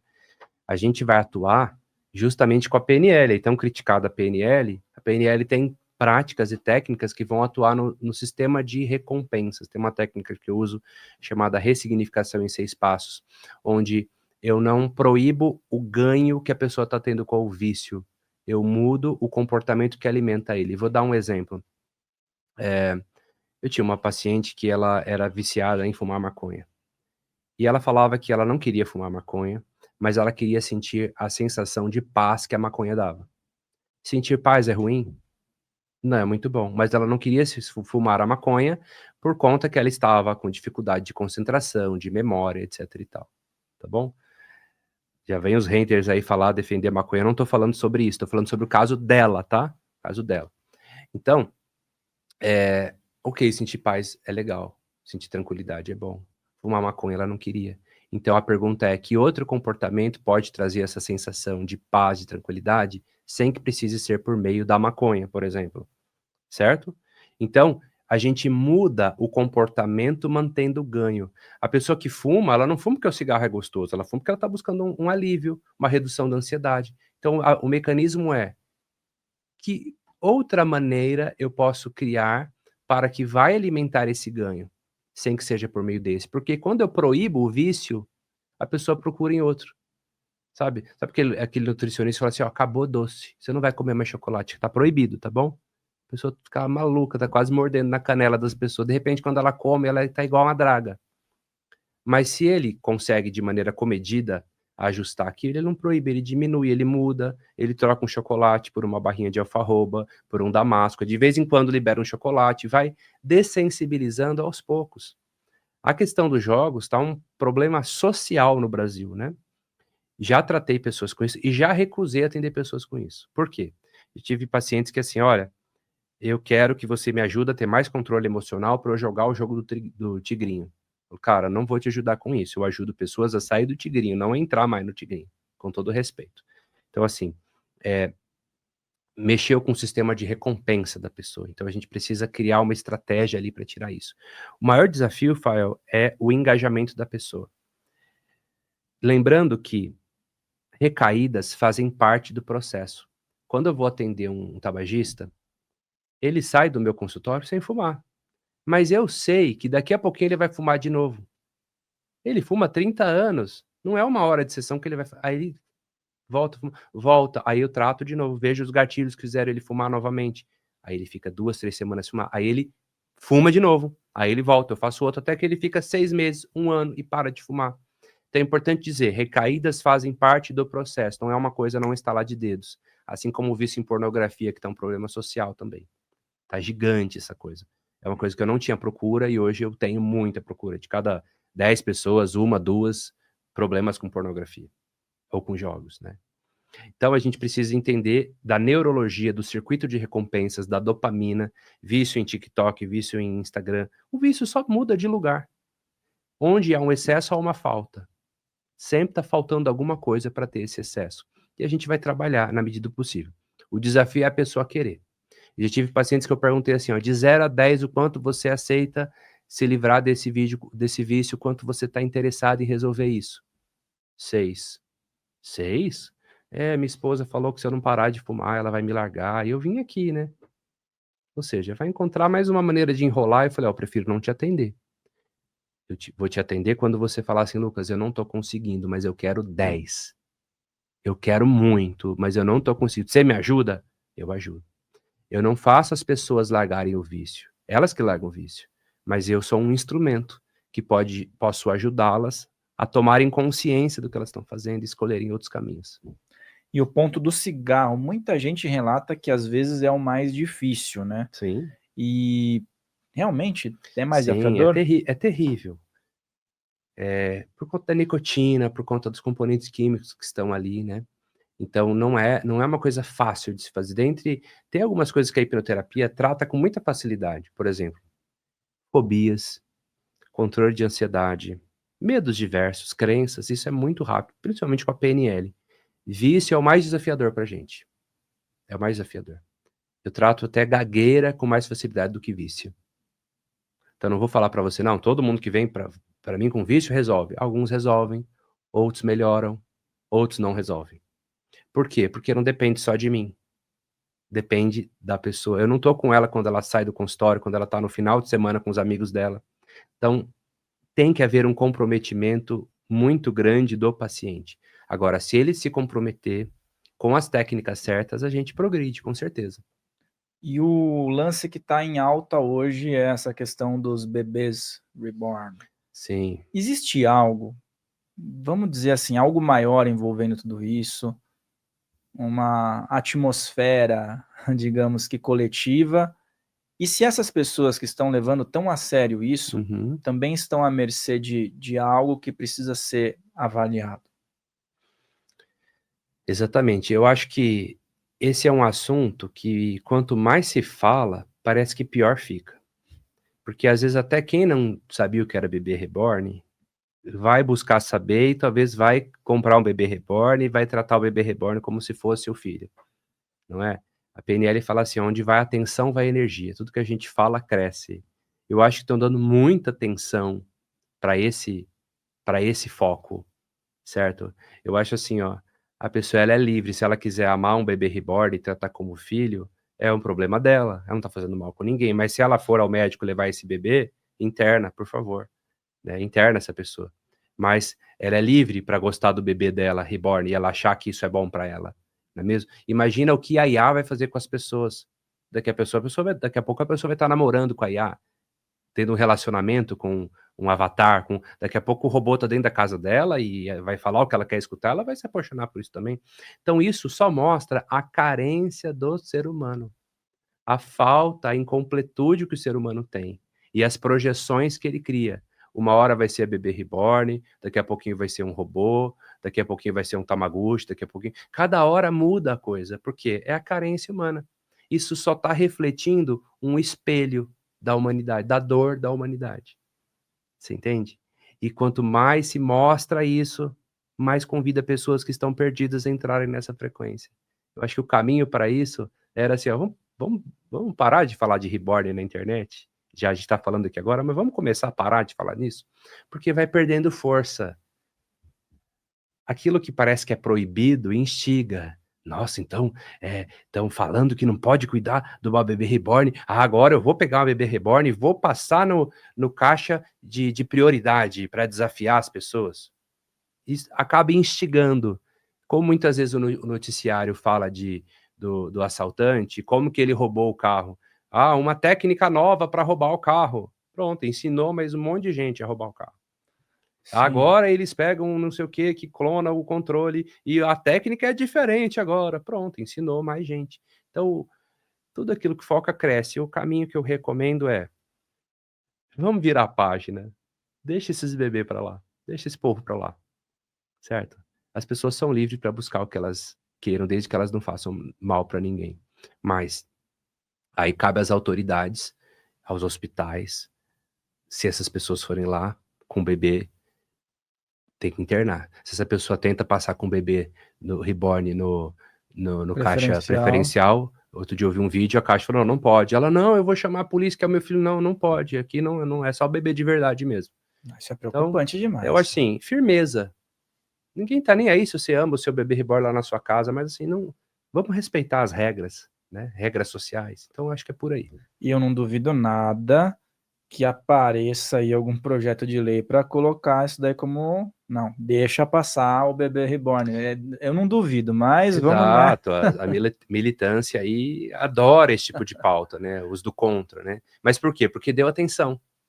Aí querem ser ouvidos, aí quer criar um movimento, e aí fica pior ainda. Mas tá girando muito dinheiro. Que nem eu até falei brincando outro dia com uma moça que estava aqui, a gente falou brevemente sobre isso. Tá girando muito dinheiro. Daqui a pouco vai ter uma creche. Imagina, é lucrativo pro dono da creche? Deixa o seu bebê reborn aqui enquanto você vai trabalhar. É só não fazer nada, deixar o bebê. E você imagina esse bebê, que parece um bebê mesmo, com o software dentro dele, e ele conversando com você, com uma IA dentro dele. Pronto. Perfeito para quem tem a carência de ter um filho e não pode ter um filho. E esse bebê não cresce, né? Exato. Não sei como é que vai ser daqui a alguns anos, mas vai se manter um bebê que nem uma criança. Você pode adotar uma criança, você pode ter o seu filho, né? Biológico, também tem várias formas. Vai crescer, vai virar um adulto, você vê ali, eu acho que vai criar uma barreira. Exato. O tempo fica ali congelado, né? E realmente esses bebês são muito bem feitos, né, cara? Nossa, dá uma impressão que é de verdade mesmo. É impressionante. É impressionante. Mas, minha opinião é, solta. Abstrai. Solta esse povo com esse bebê. E por falar em solta, em abstrai, muitas pessoas hoje falam sobre a lei da atração. Sim. E sobre conquistas de objetivos. Como funciona esse pacote hipnose? Porque nós vemos hoje em dia muitas técnicas hipnóticas para que você consiga algo através da lei da atração. E junto ao processo, junto ao magnetismo, que as pessoas dizem da lei da atração, dentro de um trabalho sério, que muitas vezes uma pessoa chega até você e fala, Lucas, eu quero estar fazendo uma sessão porque eu tenho um objetivo e quero atrair isso para a minha vida. Eu procuro primeiro fazer uma educação sobre o que é isso. Quase todo mundo do desenvolvimento humano surgiu estudando lei da atração. O The Secret lá foi um grande portal para muita gente, né? Eu comecei também. E hoje eu trago uma nova visão sobre isso. Mais uma vez, assim como eu quebrei a crença aí da vida passada, eu vou quebrar a crença da lei da atração, mas com muito respeito, tá? Estudando profundamente o Bashar, que hoje é o mestre que eu estou mais modelando, ele diz o seguinte, você não atrai nada, você acessa. Fael, quando esse gatilho mudou na minha mente, eu comecei a co-criar muito mais fácil as minhas coisas. Enquanto eu ficava esperando atrair uma situação, aquilo estava tão distante, mas quando ele ensinou e eu aprendi que todas as frequências estão disponíveis e que eu acesso, não é que eu atraio, eu acesso, porque se tudo é uma onda, como que eu posso atrair a mim mesmo? Eu mudei o conceito. Então pense numa televisão, ela está na sua frente. Você está vendo um canal. Não é porque você está assistindo esse canal que os outros não existem, que os outros não existam.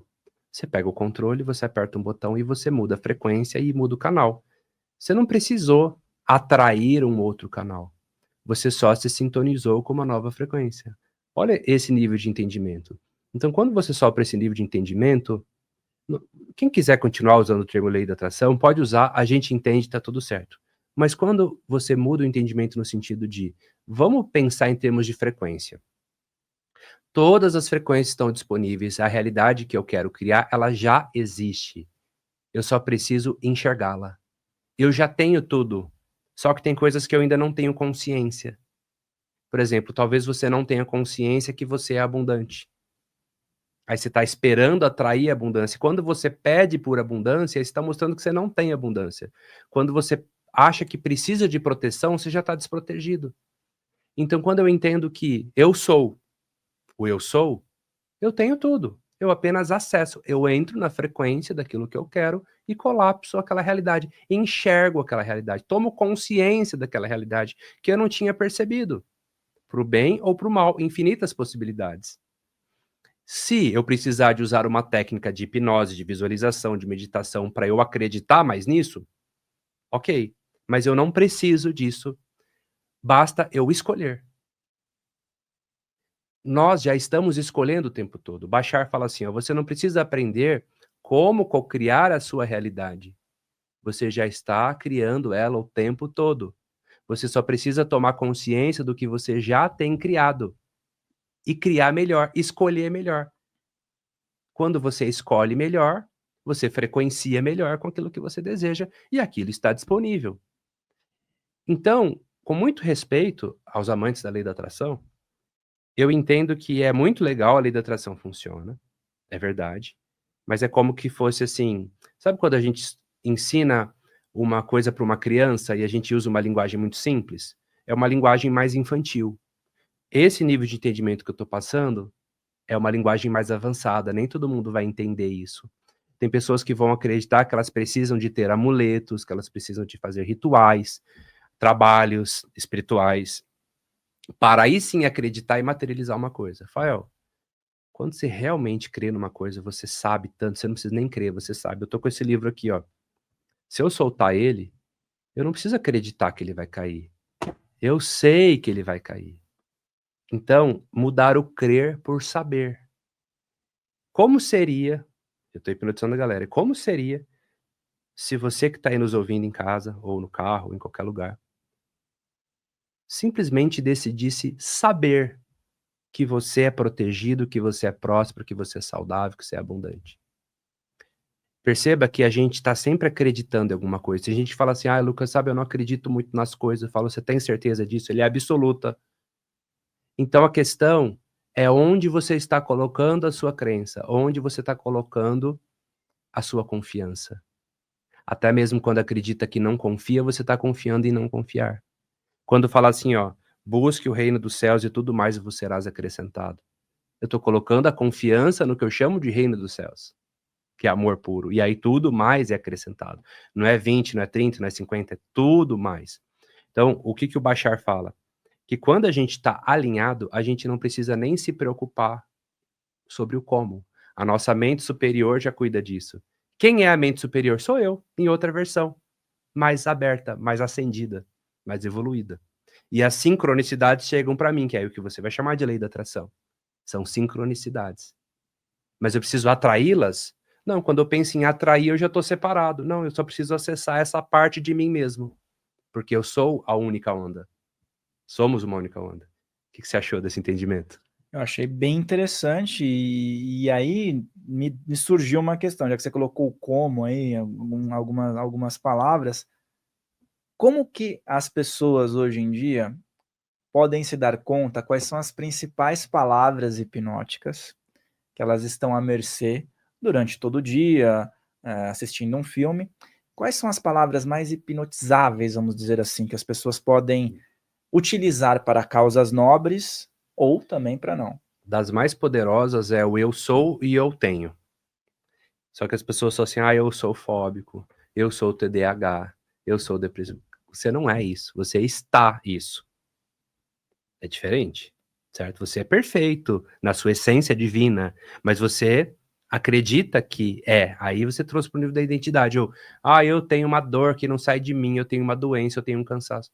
E se você usasse, eu sou luz, eu sou amor, eu sou abundância, eu sou prosperidade, eu sou conhecimento, eu tenho uma família maravilhosa, eu tenho saúde, eu tenho amor no meu coração, eu tenho prosperidade financeira, intelectual, certo? Então, vamos no simples, o eu sou e eu tenho, muito cuidado com o que você coloca depois disso. O eu sou é sagrado, eu sou o eu sou, não é mesmo? Bashar tem uma frase que ele fala assim, ó, que é um mantra, eu sou quem eu sou, E isso é o suficiente. Ou seja, quando você diz eu sou quem eu sou e isso é o suficiente, nos leva a entender que não há falta. É suficiente. Eu estou alinhado. Então, o que vocês chamam de lei da atração, eu chamo de alinhamento, frequência. É um novo entendimento. Esse alinhamento, essa frequência, ela, como você falou, ela está conectada com o todo, que está em tudo, com o Uhum. inefável, com o não explicável. E aí, muitas vezes, a gente vê pessoas relatando que conseguiram os objetivos através da PNL, que elas estavam dentro de um formato e que elas conseguiram chegar a um outro formato. Mas também vemos pessoas que dizem, esse lance de lei da atração não funciona, esse lance de falar o eu sou não funciona. Mas elas falam tão convictas disso, né, que realmente não vai funcionar. Olha que interessante, né? O Hélio Couto, ele fala numa palestra assim, ó. Ah, a pessoa não quer entender a mecânica quântica? Tá bom, usa só a PNL, que a mecânica quântica vai funcionar do mesmo jeito. Porque quando você fala de física quântica, é uma coisa muito teórica. Fala assim, aplica, faz aí física quântica. Demonstra aí pra gente. Como que eu vou demonstrar? Eu demonstrar com hipnose, com PNL. Os caras da hipnose mais sérios vão falar assim, não tem nada a ver com física quântica. Hipnose é uma coisa... Cara, tudo é quântico. Nós somos quânticos. Tudo é energia. As minhas palavras são vibrações. Quando eu trato uma pessoa, eu sugestiono uma pessoa, eu estou emitindo o quê? Uma vibração, uma frequência, que ela pode entrar em ressonância ou não. Então, a gente pode explicar a mesma coisa de formas diferentes. Por exemplo, na neurociência, a gente tem um sistema SARA, que é o sistema ativador reticular ascendente. A gente foca naquilo que existe dentro de nós. A gente vê aquilo que está dentro de nós. Então, eu estou falando com uma pessoa muito cética, que não acredita em nada disso, eu posso dar a explicação da neurociência, do sistema SARA. Tá vendo que você está observando aquilo que você crê, aquilo que está dentro de você? E por isso que você está tendo esse resultado? E que se você pensar diferente, você vai ter outro resultado? Então, tem várias formas de explicar. Tem forma de explicar cética, científica, lúdica, metafórica, espiritualista, PNLística, whatever. A verdade é uma só e as leis do universo, elas funcionam independentemente daquilo que você acredita. Pode ser ateu, pode ser crente, o que for. Existem leis que regem isso daqui. Isso não é aleatório. Existem regras. O próprio hermetismo já traz ali como tudo funciona. O Bashar traz as 5 verdades. Conhece as 5 verdades do Bashar? Fala aí, pessoal. Vamos lá, as 5 verdades do Bashar. Ele fala assim, ó. Primeiro, você existe. E não há nada que você possa fazer quanto a isso. Segundo, só existe o agora. E não há nada que você possa fazer contra isso. Então você existe. Só existe o agora, só existe o presente. Certo? Terceiro, tudo aquilo que você faz é o que volta para você. A realidade é um espelho. Vamos ver se eu lembro de todos. Então, você existe, só existe o agora. Tudo que você faz volta para você, a realidade é um espelho. Você é um com o todo é um com você. Não há nada que você possa fazer quanto a isso. E 5, tudo muda o tempo todo, exceto as 4 leis. Todo o resto é sobre crenças. É bem hermético, né? Vamos repetir então, vamos lá, para todo mundo entender. Anota aí, pessoal. Você existe, você é um com todo, só existe o presente. A realidade é um espelho, o que você faz volta. Reflete. Quinto, tudo muda o tempo todo, exceto as 4 leis. E todo o resto? Crenças. Todo o resto é crença. Então, tanto faz o que você acredita, o que você não acredita, religião que você acredita, que você desacredita, se você é ateu, se você é crente, se você é católico. Não importa. Essas são as 5 verdades. O resto, tudo muda o tempo todo, exceto essas 4 leis. Legal esse entendimento, né? Muito bom. E ele é muito parecido com as leis herméticas, que fala da causa e efeito. O universo é mental, ou seja, o universo é uma grande mente. Nós somos um com o todo. Né? O todo é um conosco. Então é muito parecido. Então existem leis que, independente da crença. Então, quando eu aprendi esse ensinamento, Fael, sabe quando resuma a espiritualidade da sua cabeça? Eu meio que parei de ficar procurando entender o que cada filosofia fala, o que cada crença religiosa fala, e falei assim, peraí, isso aqui é o que funciona. O resto é cada um acredita no que quer e tá tudo certo, o resto é tudo crença. Então funciona para você? Ok. É a sua crença, é a sua experiência. Eu tenho um outro ponto de vista, e ok. Mas essas leis universais, elas existem independente da nossa vontade. E você que está em casa aí, coloca nos comentários tudo aquilo que você tem de positivo. Ele falou do eu sou, vamos colocar então o eu sou aqui? Coloca o eu sou com positividade, aquilo que você sente que tem de bom, após o eu sou. Para que outras pessoas que possam ler também possam se inspirar. Lembre de deixar o like, compartilha para aquela galera agora, para que você possa também ter um núcleo de pessoas na mesma sintonia. Isso é super importante. E também traz conexões com pessoas que podem ter uma mudança significativa. Agora, quem está em casa pode estar com uma dúvida ou pedindo um socorro. Lucas, tem alguma técnica inicial que eu posso fazer em casa para melhorar esses padrões de pensamentos intrusos, para eu dar um upgrade? Minha vida está travada, Lucas. Alguma coisa que eu posso dar um primeiro passo aí? Alguma técnica de PNL que seja inicial e que de repente eu possa aplicar já hoje para começar a ter uma mudança em algum padrão na minha vida? Olha, tem algo muito, muito simples, claro, tem N técnicas nos meus livros aqui, mas eu vou ensinar algo muito simples. Eu chamo de antivírus mental, né? Houve uma época da minha vida que me vinham uns pensamentos um pouco aleatórios, muito ruins. Vou dar um exemplo. Vamos supor que pessoas queridas vieram me visitar em casa, almoçaram comigo, e na hora que elas estavam saindo de casa, me vinha uma imagem delas se acidentando e morrendo na estrada. Cara, péssimo isso, não é? E quanto mais se dá atenção para isso, maior fica isso. Então, quando esse pensamento me vinha, ao invés de me associar a ele e ficar impressionado com ele, eu congelava essa imagem, tirava um print mental dessa imagem horrível que vinha na minha mente, imaginava um X vermelho passando nela, arrastava ela para o lado, jogava lá fora e eu falava assim, ó, eu anulo, eu cancelo. Aí daqui a pouco vinha de novo um outro pensamento escroto. Passava o vermelho, afastava, eu anulo, eu cancelo. Fael, eu fiz isso dezenas de vezes. Até que, depois de um tempo, eu começava a ver na minha visão periférica vários xizinhos assim, ó. Nossa, o que está acontecendo? Os pensamentos negativos queriam entrar e automaticamente fazia o X e cancelava. Eu criei um automatismo na minha mente, eu chamo de antivírus mental, certo? De tanto eu afastar isso, falar, não me conecto com isso, tá fora, não frequencio com isso. Porque a pessoa acredita no que ela tá pensando. Gente, vocês não precisam acreditar em tudo aquilo que você pensa.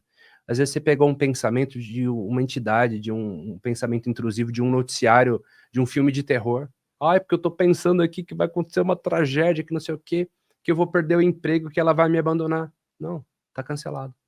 E então, todo problema tem uma imagem associada. Todo pensamento negativo tem uma imagem associada. Então, eu falo assim, qual a primeira imagem vem na sua mente quando vem essa preocupação que você está tendo? Ah, vê uma imagem acontecendo isso. Congela essa imagem. Passa um X vermelho nela, joga ela como se fosse um aplicativo, joga ela fora e fala assim, eu anulo, eu cancelo. Voltou de novo? Eu anulo, eu cancelo. Voltou de novo? Eu anulo, eu cancelo. Daqui a pouquinho você só vai ver o xizinho assim. É como se você tivesse criado um software de proteção, porque a nossa mente é muito semelhante ao computador ou vice-versa, não é? Então essa é uma técnica simples de dessensibilização.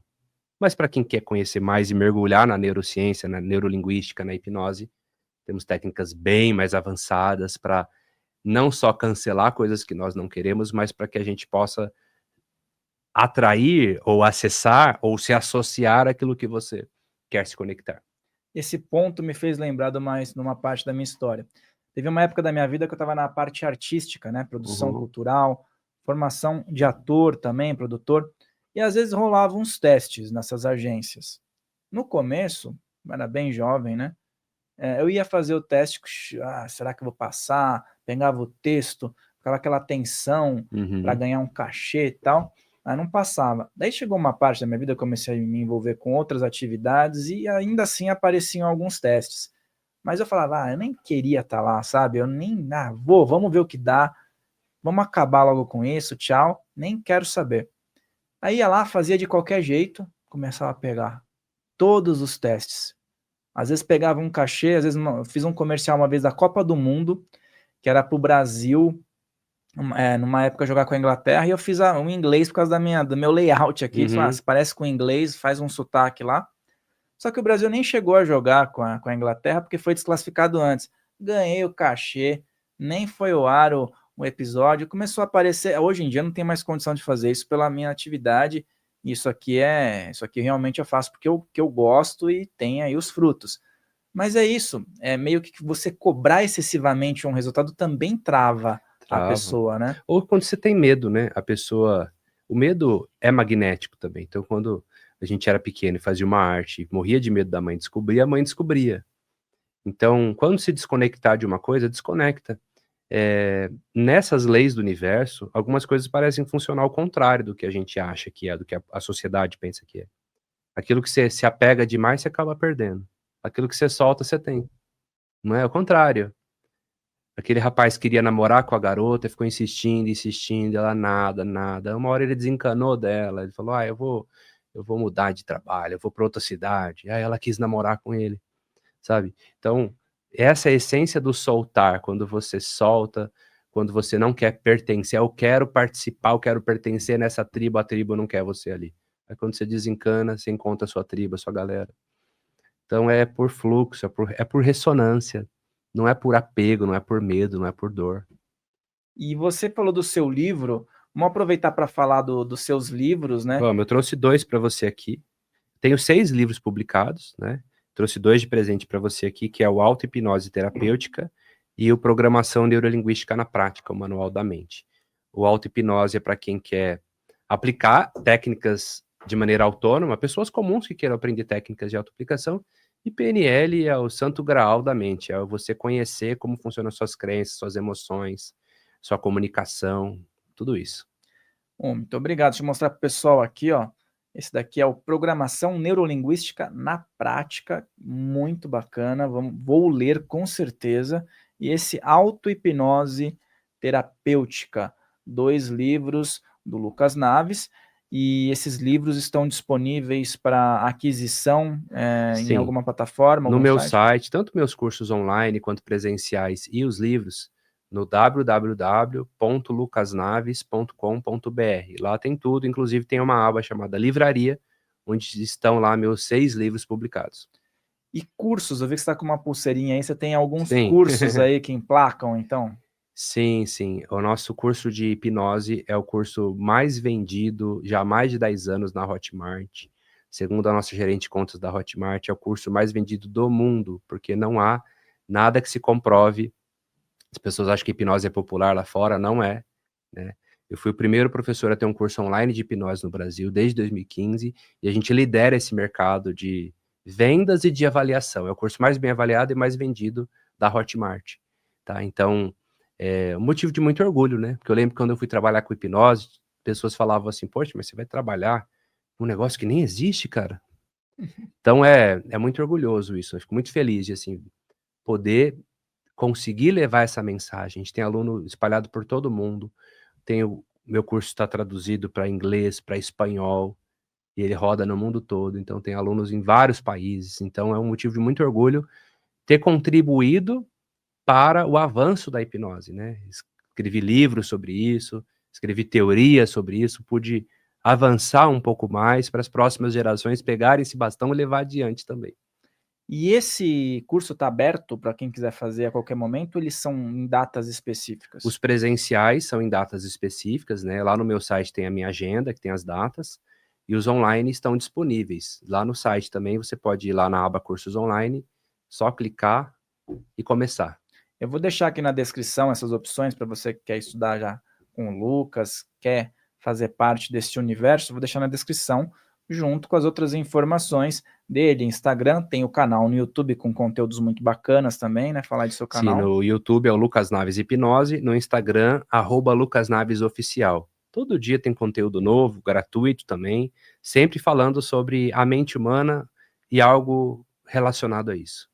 Então você que está aí, inscreva-se lá também no canal do Lucas, acompanhe o Instagram, provavelmente a gente vai ter alguma publicação collab aí, com o trailer desse episódio, que você pode sintonizar também. E para a gente poder finalizar aí com chave de ouro, O que você tem a dizer às pessoas que estão predispostas a buscar uma mudança no sentido de um progresso, mas ainda estão com o pé atrás? Bom, quando eu comecei a estudar a mente humana, a neurociência, eu me apaixonei por isso porque eu descobri que eu estava estudando a mim mesmo, né. Olha que interessante, você estudar sobre a sua mente, é estudar a si próprio, é um autoconhecimento. E o autoconhecimento ele está disponível. Então a pergunta é: o que te impede? Qual grande razão você tem para me convencer o contrário, que você não deve estudar a si mesmo? Você não vai encontrar uma razão para isso. Então você vai buscar se conhecer. Ah, Lucas, poxa, no momento eu não tenho condição de investir numa formação sua. Tem livro. Um livro que mudou minha vida, custou R$ 6, foi O Poder do Subconsciente, comprei numa livraria sebo, eu era gago e me curei de gagueira com 15 anos de idade. Então, assim, os livros são acessíveis. Ah, não posso comprar um livro. Maratona no meu YouTube, gratuitamente. Então tem para todo bolso. Tem claro, uma mentoria comigo, um atendimento comigo, devido à minha hora, o valor vai ser bem mais alto. O preço, né, o investimento, o valor é inestimável. Agora, não tem desculpa, não tem objeção nem financeira para buscar o conhecimento, só muda o envelope da coisa, a forma como a gente envelopa a coisa. Você pode estar comigo presencialmente e você pode ler esse livro. "Ah, eu não quero ler o livro, não gosto de ler", tem o audiolivro. Tem pra você ouvir no carro, tem o audiolivro de PNL, tá lá no meu site. Então o conhecimento está disponível, eu me coloco como um canal de distribuição desses conhecimentos, porque transformou a minha realidade e eu me sinto honrado de poder ajudar pessoas a conhecerem mais as suas próprias mentes. Gratidão, gratidão por você estar aqui, por poder compartilhar esse conhecimento com as pessoas que acompanham esse canal, por fazer um trabalho bacana, acessível e Sim. que tem transformado realidades. Gratidão mesmo. Foi um prazer, muito obrigado, fiquei muito honrado com o convite, né, grandes nomes passaram por aqui, poxa, Wagner Borges, pessoal incrível, então me senti muito honrado e feliz pelo convite e estou sempre à disposição. Muito Obrigado, bom, vamos ter novas oportunidades. Se você tiver um espaço na agenda, a gente marca mais vai vezes. ser um prazer. Obrigado. E você que está aí, gostou desse episódio? Assiste novamente. Tem detalhes importantes que às vezes passam e você vai lá e não anotou, estava entretido aqui. Volta, assiste novamente, faz suas anotações, coloca suas questões aqui, coloca aquilo que clareou a sua mente, é super importante. Compartilha com esse pessoal que você criou na mente, se não compartilhou antes. Deixa o teu like e saiba que se você tiver inscrito nesse canal, o próximo episódio você vai receber. Se você não tiver inscrito, fica aí no acaso. Então, toma essa providência, não custa nada, se inscreva, toca no sininho para que você receba todos os conteúdos. Um grande abraço e eu vejo você aqui na nossa próxima transmissão.